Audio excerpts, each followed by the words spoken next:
Hey, good evening, everyone. It is so great to be on with y'all tonight. My name is Bernice, and I'm super excited to talk to you. Today is the 100th day of the Biden-Harris administration. And yes, 100, we made it 100 days, right? Because 100 days ago, we were in a completely different place. So we're going to talk about that tonight. But we want to start by introducing ourselves.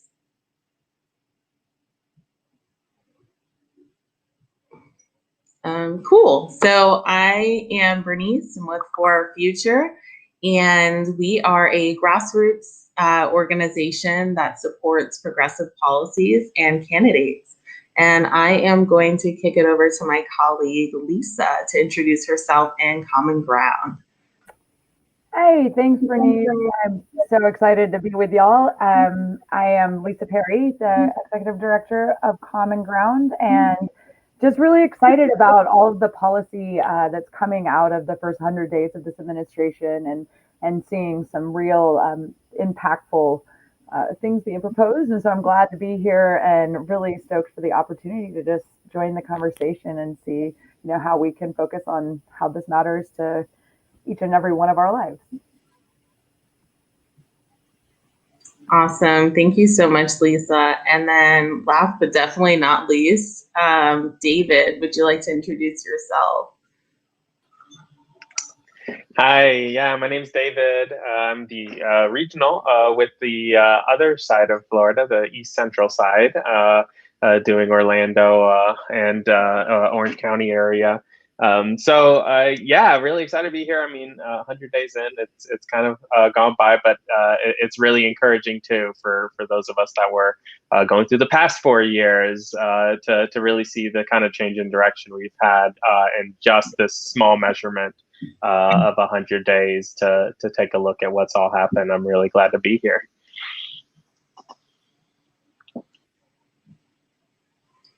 Awesome. So we are going to start by talking about just where we were starting on January 20th. We were in a place where we had 3,000 Americans dying every day. And just 100 days later, America is in recovery with 200 million shots in arms, which is just an incredible number. So like wondering to hear like from Lisa and David, like, how do y'all feel when you see like this, such a difference that has happened in the past 100 days? I can jump in. I feel, we've been at Common Ground partnered with the campaign Made to Save, which is really focused on connecting communities and especially some of the hard to count communities or underserved communities, making sure that there's vaccine equity. And what we've seen is this amazing partnership with a lot of healthcare providers, and vaccine distributors who are partnering up with like nonprofits and community advocates and stakeholders to make sure that they're listening to where these mobile units need to be and just and engaging the community through without the people who are actually doing the work there. So that's been just like this amazing thing to see, and I think it's I'm just constantly, hearing about new policies and ways to support working class Floridians or Americans. Sorry, and I just think it's, I think it's incredible. It is really nice to see us like kind of come out of this chaos that we've been in, and transition to that competence of government, and to see when there is competence in government, how that can look for a lot of our lives.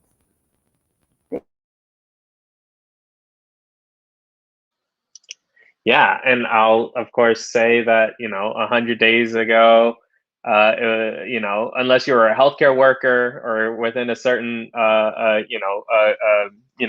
category, probably didn't have the vaccine yet. And by now, many people have had the opportunity to. And I speak for myself. I was able to get my second shot just this past week.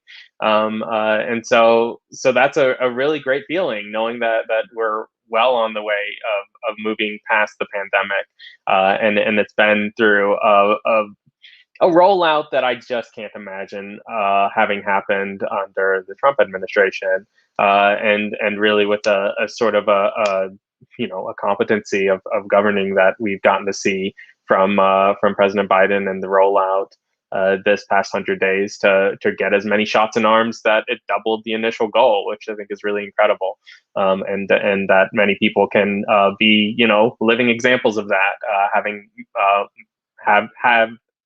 had the opportunity at the moment to get it, and many actually taking the opportunity too.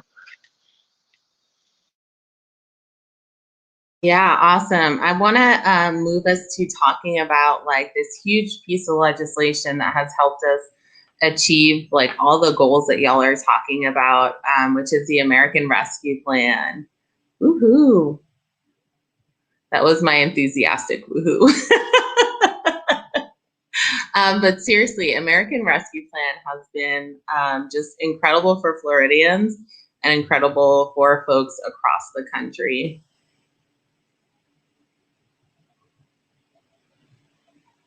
So when we think about when Biden took office, only 5% of Americans were vaccinated. Like David was saying, usually it was like healthcare workers or things like that. And now more than 1/3 of the country have gotten at least one vaccine. That's a huge number.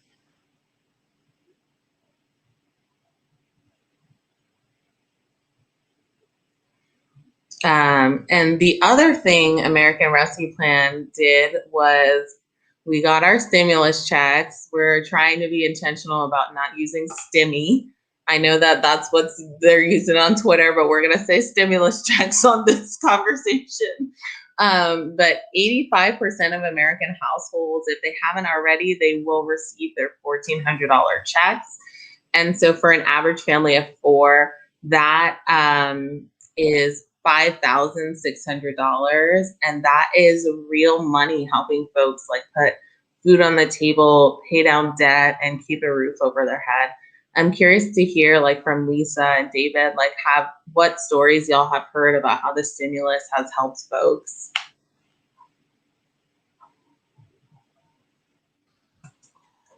Sure, I'll kind of kick off real quick.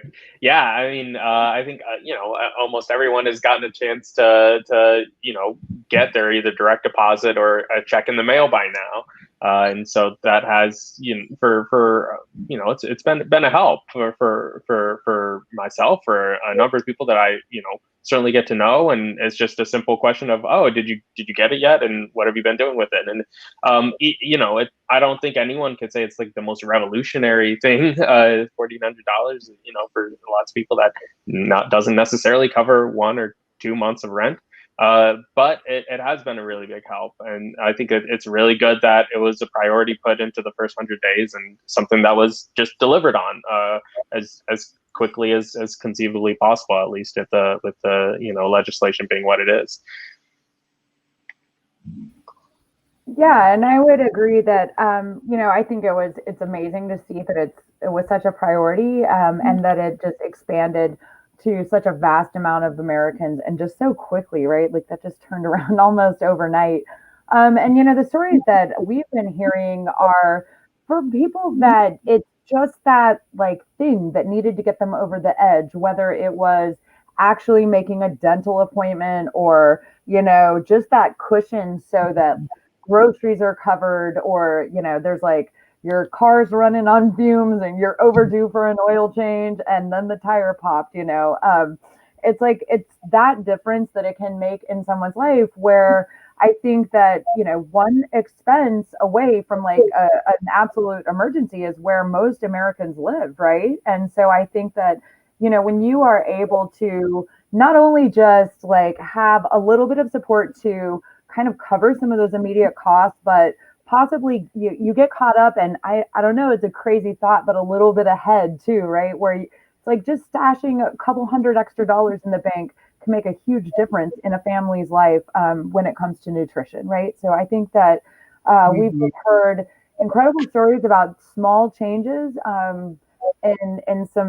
but very big in impacts in communities, about just feeling a little bit a sense of, starting to get back to secure kind of means, and especially after coming out of such a just terrifying time, and just none of us knew how long this pandemic would last or what it would look like to come out of it. And so I think it's just been overwhelmingly amazing to see how quickly that happened.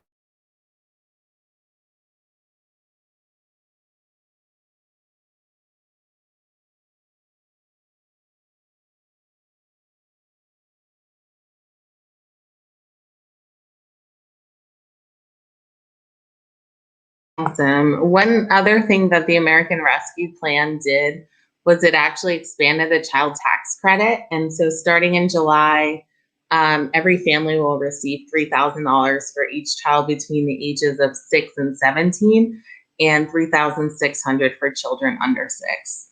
So just thinking about like what a huge impact that's going to have for families in our community is just really, really exciting. And I know, Lisa, you're a mom, so curious to hear from you, like what you feel about the expansion of the child tax credit. I think it's huge for families as a whole, but also just the impact that the pandemic had on women, being, taken out of the workforce. We've lost over 2 million women from our American workforce, and then much slower to return. And not that women are always the caretakers or the homemakers, or, but I know personally I'm the one that is working and also buying the shopping clothes and like the school supplies and whatnot, and then the logistics of everything. So I think that seeing this tax credit is just, it's giant, because first of all, it's cutting, child poverty almost in half. And that's just like outside of the pandemic and on the road to recovery. This is just a monumental thing for us across the country. And I think we're seeing a shift where the unseen and unpaid labor of women, and just that expansion of keeping American families supported, it's really becoming a priority. I think that this is just a huge step for particularly women, and who were, hit much harder by the pandemic. And then in addition to that, Black and Brown women even more so, right? So I think that we're going to start seeing a lot. This I think is a very specific issue that it's great to see American working families be supported, and in a holistic way. Yeah, absolutely. It's really great to see. Um, and so we talked a little bit about like recovery and the American Rescue Plan. And so want to think together about like what Biden's next steps are, and curious to hear from y'all. Are there any like policies that you're excited about? I know we're going to talk about the American Jobs Plan a little bit, but are there any other policies that you're excited about that that Biden is putting forth? I'm really excited about the emphasis on not only the American jobs, but also paying attention to our economic, or our climate, right? Like seeing the environment being prioritized and looped into every layer of this policy. So there's a lot of environmental justice being addressed through the American Rescue Plan. There's a lot of environmental jobs, and how can we be more clean, more advanced, and then advancing our electric grid. Like, these things are awesome. So I'm just, that's such a critical piece for all of us to live on this planet, and we should all be interested in seeing, us really start to be able to take the lead as a leading nation, leading those efforts for fighting some of the environmental challenges. I think one of the things, and I got to joined in on a panel with this the other day that was talking about the PRO Act, and the impact that would have on workers, across the entire country, and kind of really empowering unions that, of course, obviously empower workers, and all together lift wages, and fight for benefits collectively, of course. And that's something that the U.S. has lagged behind across the board with countries all across the world. in terms of our access to healthcare, in terms of the benefits, in terms of time off. There's like no paid time off for a variety of occasions, and that's something that strengthened unions would really do a lot of great work for. And the prospect of that really getting its day is something that I really fingers crossed and looking forward to seeing.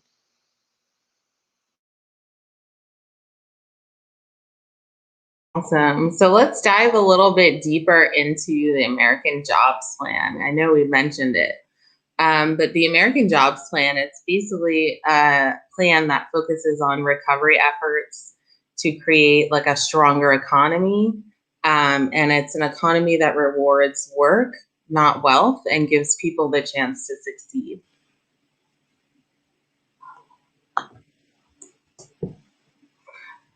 So the American Jobs Plan, it has the potential to put millions of Americans at work to fix what's broken in our country. So we have infrastructure that's just falling apart right now.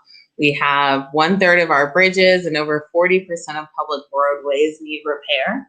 And the American Jobs Plan is going to upgrade 20,000 miles of highways, roads, main streets, and thousands of bridges. So that's an incredible impact that it'll have in our communities. I don't know about y'all, but I'm definitely tired of having my car get out of order because of all the bumps in the road, especially in Tampa. When we think about what that looks like, and when we think about South Tampa and the amount of flooding that happens there because of how the roadways are built. Just a small local example of how the bigger picture this would actually fix a lot of what's happening on our roads.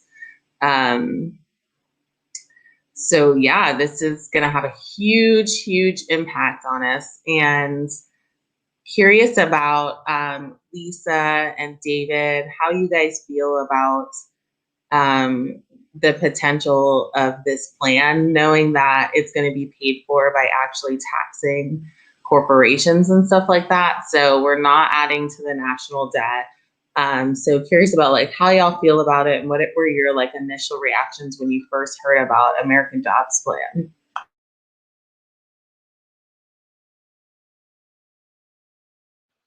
Yeah, I'll say, so I it is really important to just on principle make sure that we have a tax rate and have a tax system that is going to have contributions from our corporate sectors that are frankly currently not doing as much and frequently get away with paying very little. But even if that weren't the case, I mean, the spending here is essential, and hand wringing over debt drives me absolutely crazy when we talk about items like, okay, but millions upon millions of more people are going to have access to broadband internet, and then we're also paying for the roads that are the pathways for commerce, and all of these points are not just putting more pennies in the bank. It's actually creating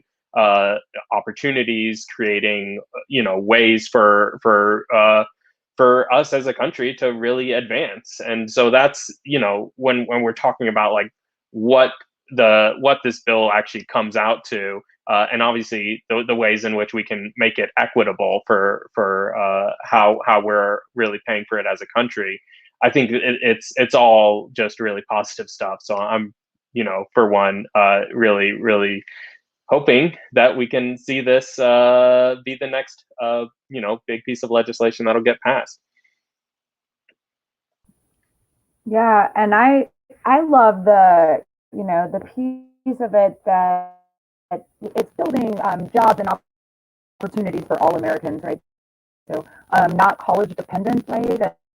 And expanding kind of what career path can be equitable for a lot of our young Americans who are really struggling with how to launch their careers, and again just focus on some of that cleaner energy and being more efficient. I think it's just it really helps us kind of lean into what I feel the best parts of America and the things that we can be, and which is to inspire and dream and lead in in innovative ways. So it is really just so awesome to see just this whole comprehensive plan, and there aren't just only certain aspects of job creation and engagement being handled. I think it's very comprehensive.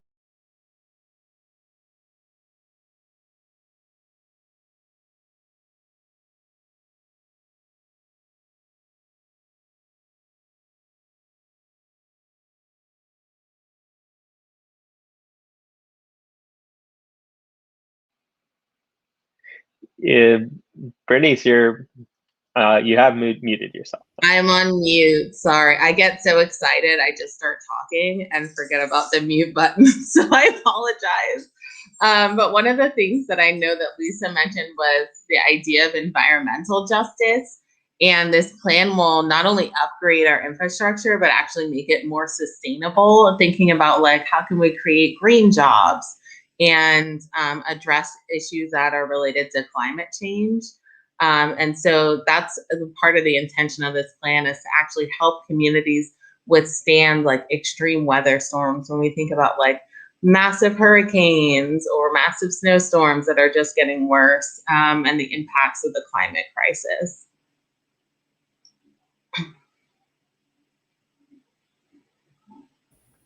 Yeah, it's really, I think for Floridians especially, this is a critical issue, right? Where in Miami we see a rain when it's sun shining, or flooding the streets when it's sunshine outside, and I know in Tampa Bay we're very, very, very vulnerable. One of the top like most vulnerable areas, and it just takes one bad storm season, and we're seeing, some with the warming temperatures of the oceans and everything, we're seeing like a lot of hurricanes strengthen and last longer in duration. We got very lucky in the state of Florida last year, but it's just a matter of time. These things are going to continue to happen, and so I think as much as we can really start paying attention and getting out ahead of these, because what's going to happen is the folks, the most vulnerable of our neighbors, are going to be the ones that are left behind as we really start dealing with just further issues that are going to be too late. So this is just amazing, and I think Floridians should take a particular look at this piece of it and understand what this is.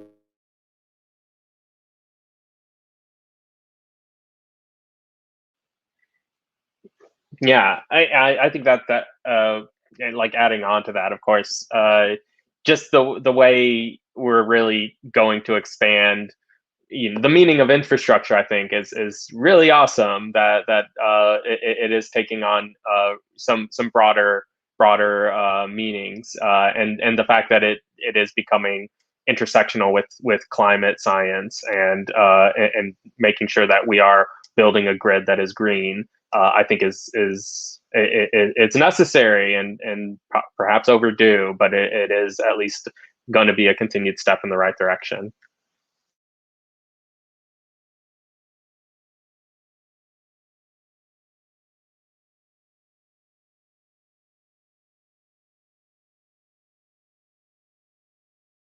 I'm doing that thing again where I talk on mute. So we want to share a little bit about some of the actions that we have that y'all can take on the American Jobs Plan and on vaccines. So for the American Jobs Plan, we actually have a petition that you can sign in support of the American Jobs Plan. And I believe we are going to drop that link in a second here. And then I know David can share with y'all about the Vaccination Pledge. Yeah, we do want to see support on the vaccine pledge. So if you haven't, if you're in Florida, you can get the vaccine at this point. There's no barriers. There's no more age requirements. Everyone can essentially get it, and so really highly encouraged to take the chance, take the time to schedule your appointment, and in a lot of cases, you don't even have to schedule it. I never scheduled an appointment, so it can be very easy to do. And yeah, adding your name to a pledge, making it a social thing, showing to friends and family that this is something that we're all doing together, it does build trust in the process. And I think that's what is going to be necessary for everyone to eventually just sort of feel like, okay, well, my friends are doing it and everyone I know is doing it. It is safe, it is effective, and now we're all getting back to normal. And I'll be helping to contribute to that by getting the vaccine and adding to the collective immunity that we need going forward. So we do have that, a vaccine pledge saying, I'm going to go ahead and pledge to get the vaccine, and then. Of course, we are also recognizing the 100 days in office for President Biden and saying, happy 100 days in. So that's something we're here to say as well. And going to be here, looking forward to the next 100 days and so on. Yeah, and I would add on that, after if you are taking the vaccine or you have already, and you're vaccinated, one of the great opportunities with the pledge is Common Ground is supporting, this pledge that For Future is lifting up, because I think it's an amazing way to continue to be that community leader. And as David spoke of, about we can flood and saturate all of the facts we want about vaccines, and here is all of the content. It's up on CDC website. It's available anywhere you want to look. But I do think that one of the most impactful ways we can help protect our community and other Americans and the rest of the world, quite frankly, is by sharing our stories and just truth about why I chose to do this and what it meant. That you don't always have all of the answers. We don't. We're all going through this together, but the authenticity of what it means for us to have already taken that step to be vaccinated, and then to continue that work and be a community validator. Go talk to your friends and don't feel like you have to be the expert. You can, I think, really one of the most powerful ways is just use your story and what you were there for. So I'm really excited about the potential of the pledge and, next steps of how we can continue to engage, because this isn't going to happen overnight, and we may need, follow-ups at some point. It's just, it's ongoing work. So excited about that pledge. I encourage everybody. I was really excited.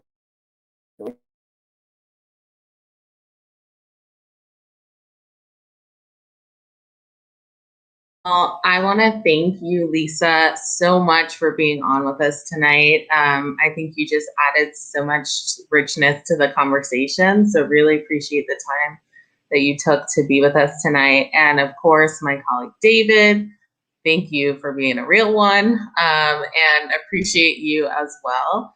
I hope that everyone has a wonderful night, and we will see you next time. Thank you, everyone. Bye.